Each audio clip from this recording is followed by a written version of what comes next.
എല്ലാവർക്കും നമസ്കാരം. Science quiz പരിചയപ്പെടുത്തുന്ന മറ്റൊരു വീഡിയോയിലേക്ക് ഏവർക്കും സ്വാഗതം. നമ്മൾ ഈ ഒരു സെക്ഷനിൽ മുൻ വർഷങ്ങളിൽ ചോദിച്ച വരാൻ സാധ്യതയുള്ള സയൻസ് ചോദ്യങ്ങളാണ് നിങ്ങൾക്ക് മുമ്പിലേക്ക് എത്തിക്കുന്നത്. ഇതും ഒരു പ്രാവശ്യം ചോദിച്ച ഒരു ചോദ്യപേപ്പറാണ്. സബ് ജില്ലാ ക്വിസ് മത്സരത്തിൽ UP സെക്ഷന്റെ ഭാഗമായി ചോദിച്ച ചോദ്യങ്ങളാണ് ഇവിടെ നൽകിയിട്ടുള്ളത്. അപ്പൊ പരമാവധി നിങ്ങൾ എന്ത് ചെയ്യുക, ഈ ചോദ്യങ്ങളെല്ലാം നിങ്ങളുടെ നോട്ട്ബുക്കിലേക്ക് എഴുതിയെടുത്ത് കൃത്യമായി പഠിക്കുക. അതോടൊപ്പം ഇതുമായി ബന്ധപ്പെട്ട നിരവധിയായ ചോദ്യങ്ങൾ നമ്മൾ ചാനലിൽ തയ്യാറാക്കി അപ്ലോഡ് ചെയ്തിട്ടുണ്ട്. അതുകൂടി നിങ്ങൾ ഇതിന്റെ ഭാഗമായി കാണുക. ഓക്കെ, അപ്പോൾ ഇത്തരത്തിൽ നമ്മൾ ചോദ്യപേപ്പറൊക്കെ പരിചയപ്പെടുമ്പോൾ നിങ്ങൾക്ക് മനസ്സിലാവും ഏതൊക്കെ ചോദ്യങ്ങളാണ് വരാൻ സാധ്യതയുള്ളത്. അതോടൊപ്പം പ്രതീക്ഷിക്കാവുന്ന കുറച്ച് ചോദ്യങ്ങൾ ഇതിന്റെ ഇടയിൽ നിന്ന് ഉണ്ടാവാനും സാധ്യതയുണ്ട്. അപ്പൊ അത്തരത്തിൽ ഈ ഒരു ചോദ്യപേപ്പറിലേക്ക് അല്ലെങ്കിൽ ചോദ്യത്തിന്റെ വീഡിയോയിലേക്ക് എല്ലാവരെയും സ്വാഗതം ചെയ്യുന്നു. നേരെ വീഡിയോയിലേക്ക്.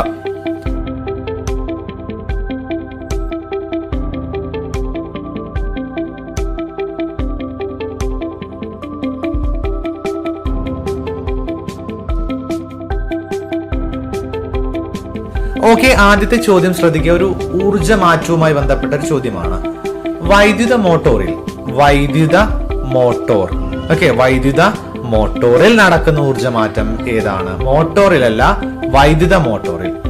ഇവിടെ ശ്രദ്ധിക്കേണ്ടത് മോട്ടോർ എന്ന് പറയുമ്പോൾ തന്നെ നമ്മൾ എന്ത് ചെയ്യരുത്, വേറെ രീതിയിലേക്ക് പോകരുത്. വൈദ്യുതി നൽകിയിട്ട് വർക്ക് ചെയ്യുന്ന മോട്ടോറാണ് ഉത്തരം. വൈദ്യുതോർജം യാന്ത്രികോർജമാക്കി മാറ്റുന്നു. ദെൻ കുരുമുളക് ചെടിയിൽ പരാഗണകാരി. ഓക്കെ, കുരുമുളക് ചെടിയിലെ പരാഗണകാരി അല്ലെങ്കിൽ പോളിനേറ്റിംഗ് ഏജന്റ് ആരാണ്?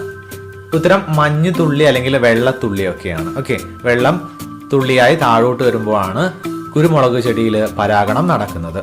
ദെൻ വസ്തു തുലനസ്ഥാനത്തെ ആസ്പദമാക്കി ഇരുവശങ്ങളിലേക്കും ചലിക്കുന്നത് എന്തിന്റെ ഉദാഹരണമാണ്?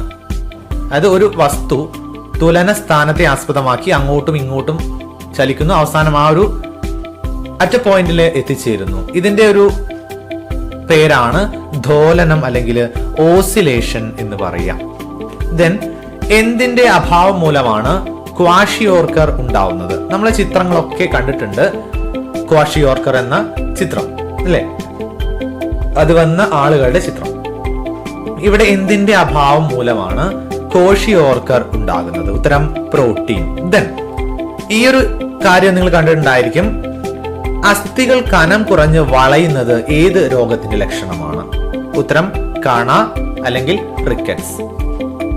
അടുത്ത ചോദ്യം, മറ്റു ചെടികളിൽ പടർന്നു കയറുന്ന ദുർബല കാണ്ഡ സസ്യങ്ങളെ എന്ത് പേരിലാണ് പറയുക? മറ്റു ചെടികളിൽ പടർന്നു കയറാം. ഓക്കെ, അതായത് അവയ്ക്ക് അത്രയും പ്രയാസമൊന്നും വരുത്തില്ല, എന്നാലും പടർന്നു കയറുന്ന ദുർബല കാണ്ഡ സസ്യങ്ങളാണ് ഉത്തരം ആരോഹികൾ, ക്ലൈംബേഴ്സ് അല്ലെ, പിടിച്ച് കയറുന്നവ. ഭൂമിക്കും സൂര്യനുമിടയിൽ ചന്ദ്രൻ നേർരേഖയിൽ വന്നാൽ ഉണ്ടാകുന്ന ഗ്രഹണമേത്? ചോദ്യം ഇതാണ്. ഭൂമിക്കും സൂര്യനുമിടയിൽ ചന്ദ്രൻ നേർരേഖയിൽ വന്നാൽ ഡാഷ് ഉണ്ടാകുന്നു. ഉത്തരം സൂര്യഗ്രഹണം അല്ലെ. ഭൂമി, സൂര്യൻ, ചന്ദ്രൻ എന്നിവ നേർരേഖയിൽ വന്നാൽ സൂര്യഗ്രഹണം. ചന്ദ്രഗ്രഹണം എങ്ങനെയാണ് ഉണ്ടാവുന്നത് എന്ന് എന്ത് ചെയ്യുക, നിങ്ങളുടെ മനസ്സിലേക്ക് കൊണ്ടുവരിക. ഓക്കെ, പഠിച്ചിട്ടുണ്ട്. MES അല്ലെങ്കിൽ മറ്റത് EMS എന്നുള്ള രീതിയിൽ. Okay, yes. ദെൻ വിത്ത് മുളയ്ക്കുമ്പോൾ ആദ്യം പുറത്തു വരുന്ന ഭാഗം ഏത്? നമുക്കറിയാം, വിത്ത് മുളയ്ക്കുമ്പോൾ 2 ഭാഗങ്ങളാണ് പുറത്തു വരിക. അതിൽ ആദ്യം പുറത്തു വരുന്ന ഭാഗം ഉത്തരം ബീജമൂലം അല്ലെങ്കിൽ റാഡിക്കൽ. ഓക്കെ, ദെൻ കേരളത്തിൽ കേന്ദ്ര തോട്ടവിള ഗവേഷണ കേന്ദ്രം എവിടെയാണ് സ്ഥിതി ചെയ്യുന്നത്? ഉത്തരം കാസർഗോഡ്. മനുഷ്യന്റെ നിലനിൽപ്പിന് നാം പ്രകൃതിയിലേക്ക് മടങ്ങിയേ തീരൂ എന്ന് പറഞ്ഞ ജൈവ കൃഷി ഗവേഷകന്റെ പേര് എന്ത്? ഉത്തരം ഫുക്കുവോക്ക. മിനുസമില്ലാത്ത പ്രതലത്തിൽ പ്രകാശം പതിക്കുമ്പോൾ അത് ക്രമരഹിതമായി പ്രതിപദിക്കുന്നത് എന്ത് പേരിലാണ് അറിയപ്പെടുക? നമ്മൾ 2 രീതി പഠിച്ചിട്ടുണ്ട്. മിനുസമുള്ള പ്രതലത്തിൽ പ്രകാശം തട്ടുമ്പോഴും മിനുസമില്ലാത്ത പ്രതലത്തിൽ പ്രകാശം തട്ടുമ്പോഴും അത് വ്യത്യസ്ത രീതിയിലാണ് പ്രതിപദിക്കുന്നത്. ഇവിടെ വിസരിത പ്രതിപതനമാണ്, ക്രമപ്രതിപതനമല്ല. വിസരിത പ്രതിപതനമാണ്, diffuse reflection. Then shaving mirror ഏത് തരം ദർപ്പണമാണ്? ഷേവിംഗ് മിറർ ഉത്തരം കോൺകേവ് ദർപ്പണം. ഓക്കെ, ദെൻ മഴവില്ല് ഉണ്ടാകുന്നത് എന്ത് മൂലമാണ്? എന്ത് കാരണത്താലാണ്? എന്ത് പ്രതിഭാസം മൂലമാണ് മഴവില്ലുണ്ടാകുന്നത്? ഉത്തരം പ്രകീർണനം, ഡിസ്പേർഷൻ. ദെൻ മഷി, തുകൽ ഇവയുടെ നിർമ്മാണത്തിൽ ഉപയോഗിക്കുന്ന ആസിഡ് എന്താണ്? മഷി, തുകൽ. ഉത്തരം ടാനിക് ആസിഡ്. അടുത്ത ചോദ്യം, പല്ലിന്റെ ഏറ്റവും ഉപരിതല പാളിയെ നമ്മൾ എന്ത് പേരിലാണ് പറയുക? അല്ലെങ്കിൽ പല്ലിന്റെ ഏറ്റവും ഉപരിതലത്തിലെ പാളി ഏത്? ഉത്തരം ഓർത്തുക, ഇനാമൽ. നമ്മൾ അടുത്ത ചോദ്യത്തിലേക്ക് പോവുകയാണ്. വൈദ്യുത പ്രവാഹം അമിതമാകുമ്പോൾ സർക്യൂട്ട് വിച്ഛേദിക്കപ്പെടുന്ന സംവിധാനത്തിനെ പറയുന്ന പേര് എന്ത്? വൈദ്യുത പ്രവാഹം അമിതമാകുമ്പോൾ സർക്യൂട്ട് വിച്ഛേദിക്കപ്പെടുന്ന സംവിധാനമാണ് MCB, miniature circuit breaker. Okay, miniature circuit breaker അല്ലെങ്കിൽ MCB. ദെൻ വൈദ്യുതി പ്രവഹിക്കുന്ന ഒരു ചാലകത്തിന് ചുറ്റും ഒരു കാന്തിക മണ്ഡലം രൂപപ്പെടുന്നുവെന്ന് കണ്ടെത്തിയ ശാസ്ത്രജ്ഞൻ ആരാണ്? വൈദ്യുതി പ്രവഹിക്കുന്ന ഒരു ചാലകത്തിന് ചുറ്റും എന്ത് ചെയ്യും? ഒരു കാന്തിക മണ്ഡലം രൂപപ്പെടുന്നുണ്ട് എന്ന് കണ്ടെത്തിയ ശാസ്ത്രജ്ഞനാണ് ക്രിസ്റ്റ്യൻ ഈസ്റ്റഡ്. മലമ്പനിക്ക് കാരണമായ രോഗാണു ഏതാണ്? പ്ലാസ്മോഡിയ.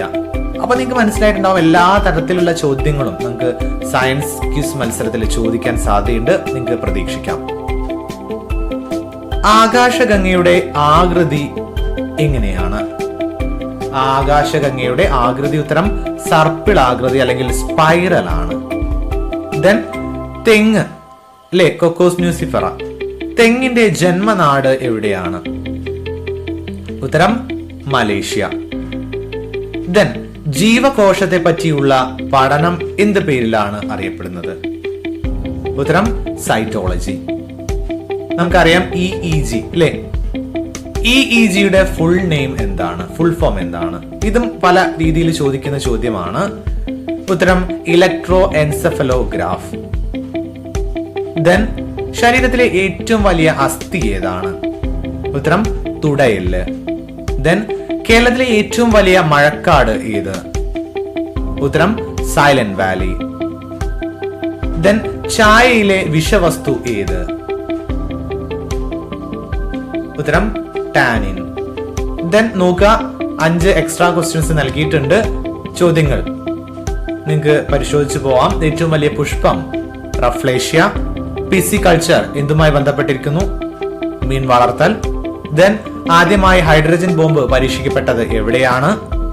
ഉത്തരം മാർഷൽ ദ്വീപ്. ദെൻ ഏറ്റവും കൂടുതൽ ഭ്രമണ വേഗതയുള്ള ഗ്രഹം ഏത്? ഉത്തരം ബുധൻ. അടുത്തത് കല്ല് തിന്നുന്ന പക്ഷി ഒട്ടക പക്ഷി. അപ്പൊ ഇത്രയും 25 ഒപ്പം 5 എക്സ്ട്രാ ക്വസ്റ്റ്യൻസ് അടക്കം ടൈ ബ്രേക്കർ ക്വസ്റ്റ്യൻ അടക്കം 30 ചോദ്യങ്ങൾ ഈ ഒരു വീഡിയോയിൽ നമ്മൾ പരിചയപ്പെട്ടു. അപ്പൊ ഇത്തരത്തിലുള്ള ചോദ്യങ്ങൾ നിങ്ങൾക്ക് പ്രതീക്ഷിക്കാവുന്നതാണ്. ഈ ഒരു വീഡിയോ നിങ്ങൾക്ക് ഉപകാരപ്പെട്ടു എന്ന് വിചാരിക്കുന്നു. ഉപകാരപ്പെട്ടിട്ടുണ്ടെങ്കിൽ ചാനൽ സബ്സ്ക്രൈബ് ചെയ്യുക. അതോടൊപ്പം മറ്റുള്ള ആളുകളിലേക്കും കൂട്ടുകാരിലേക്കൊക്കെ വീഡിയോ ഷെയർ ചെയ്യുക. നമുക്ക് വീണ്ടും ഉപകാരപ്പെടുന്ന മറ്റൊരു വീഡിയോയുമായി കണ്ടുമുട്ടാം.